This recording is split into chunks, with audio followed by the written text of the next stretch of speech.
Hello दोस्तों, मेरे YouTube channel पर आपका स्वागत है। श्री सत्यनारायण भगवान की कथा, प्रथम अध्याय। एक समय नैमिषारण्य तीर्थ में सौनकादि 88,000 योनियों में श्री सूत जी ने पूछा, हे प्रभु, इस कलयुग में वेद विद्या रहित मनुष्यों को प्रभु भक्ति किस प्रकार मिलेगी तथा उनका उद्धार कैसे होगा? हे मुनि श्रेष्ठ, कोई ऐसा तप कहिए जिसमें थोड़े समय में पुण्य प्राप्त होवे तथा मनवांछित फल मिले। वह कथा सुनने की हमारी इच्छा है। सर्वशास्त्र ज्ञाता श्री सूत जी बोले, हे वैष्णव में पूज्य, आप सबने प्राणियों का हित की बात पूछी है। अब मैं उस श्रेष्ठ व्रत को आप लोगों से कहूँगा जिस व्रत को नारद जी ने लक्ष्मी नारायण जी से पूछा था और श्री लक्ष्मीपति ने मुनिश्रेष्ठ नारद जी से कहा था। सो ध्यान से सुनो। एक समय योगीराज नारद जी दूसरों के हित की इच्छा से अनेक लोगों में घूमते हुए मृत्युलोक में आ पहुँचे। यहाँ अनेक योनियों के जन्मे लोग प्राय सभी मनुष्यों को अपने कर्मों द्वारा अनेक दुखों से पीड़ित देखकर सोचा, किस यत्न को करने से निश्चय ही मानवों के दुखों का नाश हो सकेगा। ऐसा मन में सोचकर विष्णु लोक को गए। वहाँ श्वेत वर्ण और 4 भुजाओं वाले देवों के ईश नारायण का, जिसके हाथ में शंख चक्र गदा और पद्म थे तथा वरमाला पहने हुए थे, देखकर स्तुति करने लगे। हे भगवान, आप अत्यंत शक्ति में संपन्न हैं। मन तथा वाणी भी आपको नहीं पा सकती। आपका आदि मध्य अंत नहीं है। निर्गुण स्वरूप सृष्टि के कारण भक्तों के दुखों को नष्ट करने वाले हो। आपको मेरा नमस्कार है। नारद जी से इस प्रकार की स्तुति सुनकर विष्णु भगवान बोले, हे मुनि श्रेष्ठ, आपके मन में क्या है? आपका किस काम के लिए आगमन हुआ है? निसंकोच कहो। तब नारद मुनि बोले, मृत्युलोक में सब मनुष्यों को अनेक योनियों में पैदा हुए हैं। अपने अपने कर्मों के द्वारा अनेक प्रकार के दुखों से दुखी हो रहे हैं।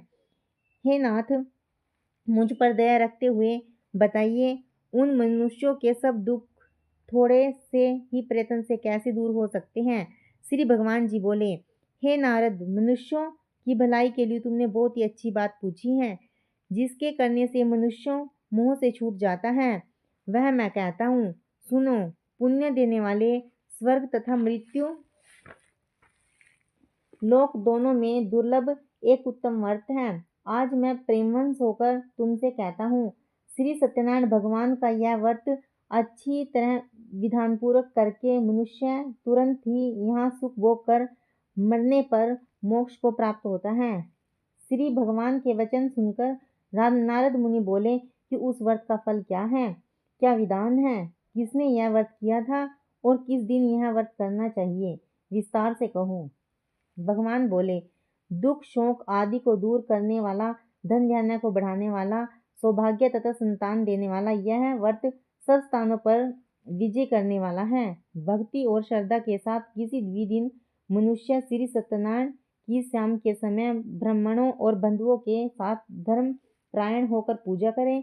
भक्ति भाव से नैवेद्य, केले का फल, घी, दूध और गेहूं का चूर्ण स्वाया लेवे। गेहूं के अभाव में साठी का चूर्ण, शक्कर तथा गुड़ ले और सब भक्षण योग्य पदार्थ जमा करके भगवान को अर्पित करें तथा बंधु बांधवों सहित ब्राह्मणों को भोजन कराएं। उसके पश्चात समय भी भोजन करें। नृत्य गीत आदि का आचरण कर श्री सत्यनारायण भगवान को स्मरण करें और समय व्यतीत करें। इस तरह व्रत करने पर मनुष्यों की इच्छा निश्चय पूरी होती है। विशेषकर कली काल में मृत्युलोक पर यही मोक्ष का सरल उपाय है। बोलिए श्री सत्यनारायण विष्णु भगवान की जय। दोस्तों, आशा करती हूँ आपको मेरी यह जानकारी अच्छी लगी होगी। अगर आपको मेरी यह जानकारी अच्छी लगी हो तो प्लीज़ मेरे चैनल को लाइक करें, ज़्यादा से ज़्यादा शेयर करें और सब्सक्राइब करें। धन्यवाद।